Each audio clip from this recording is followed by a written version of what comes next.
Symphony of the Night. It's one of those refined tastes. A game that requires a certain caliber of man to appreciate. What is a man? Dracula, please. I'm talking over here. Where was I? Yes. Castlevania Symphony of the Night. The father of the Metroidvania genre. A genre that, much like Souls-like and roguelite, make me groan every time I hear it and gives me a strange urge to buy lots of Mentos and Coca-Cola.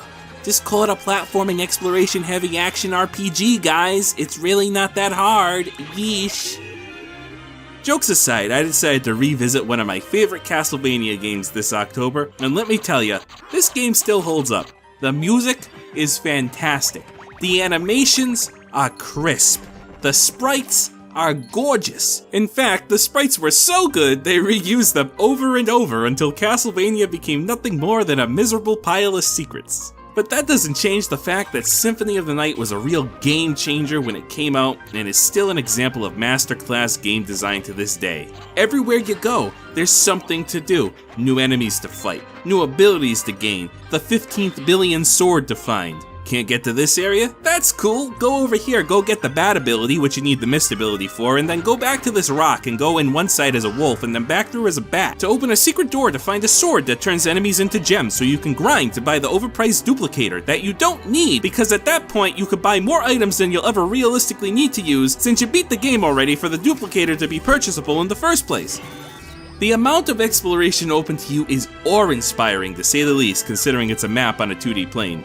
Starting out, the castle seems fairly linear, but as you get more powers and get more abilities to get to where you want to go, you can go anywhere you want and tackle areas in almost any order. And if that wasn't enough, they make you do the same thing all over again, but this time upside down, and you have total freedom of where you choose to go and when. My favorite part of the game is that drive to complete the map. Explore every nook and cranny, checking every wall to make sure it isn't breakable and you didn't miss something behind it. Turning the borders of the map into solid white as you check it religiously every 30 seconds, and defy gravity doing doggy paddles on sealing water to rub your head against the top so it fills in right. And then you finally save the game, go back to the main menu, check your progress, and 200.5%? No!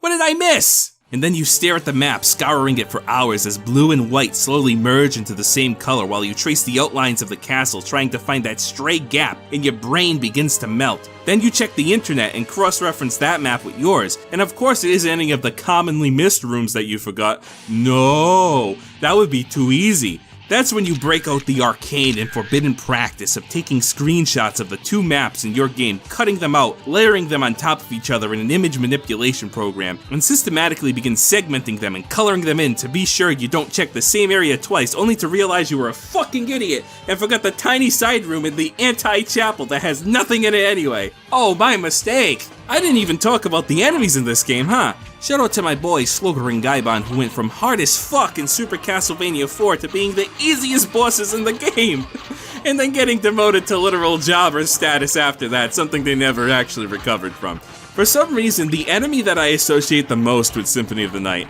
the one that pops into my head every time I think of this game, well, it's actually three: the Cowardly Lion, Scarecrow, and Tin Man in the Reverse Library. It's so much fun being a total dweeb about folklore and literature and figuring out where creatures are from and what they were referenced to. Cthulhu?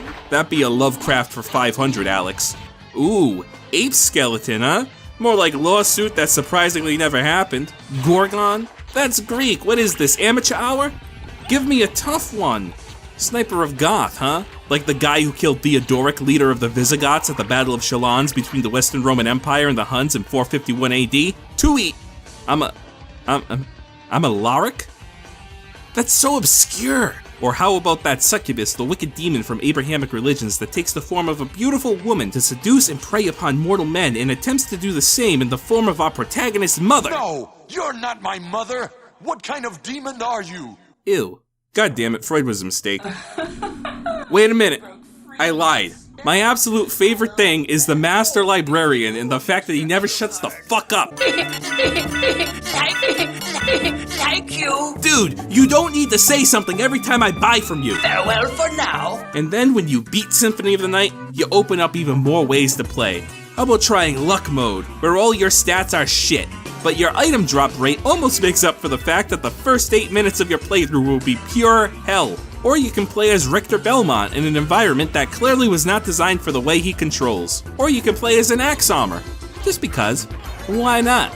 So yeah, Symphony of the Night, Mitch approved. Just don't play the version on the Xbox 360 arcade because you need a constant online connection to play the game you paid money for and download it to your hard drive. Found that out the hard way.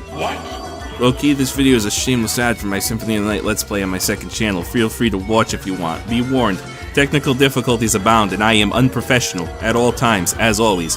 Would you expect anything less from yours truly anyway?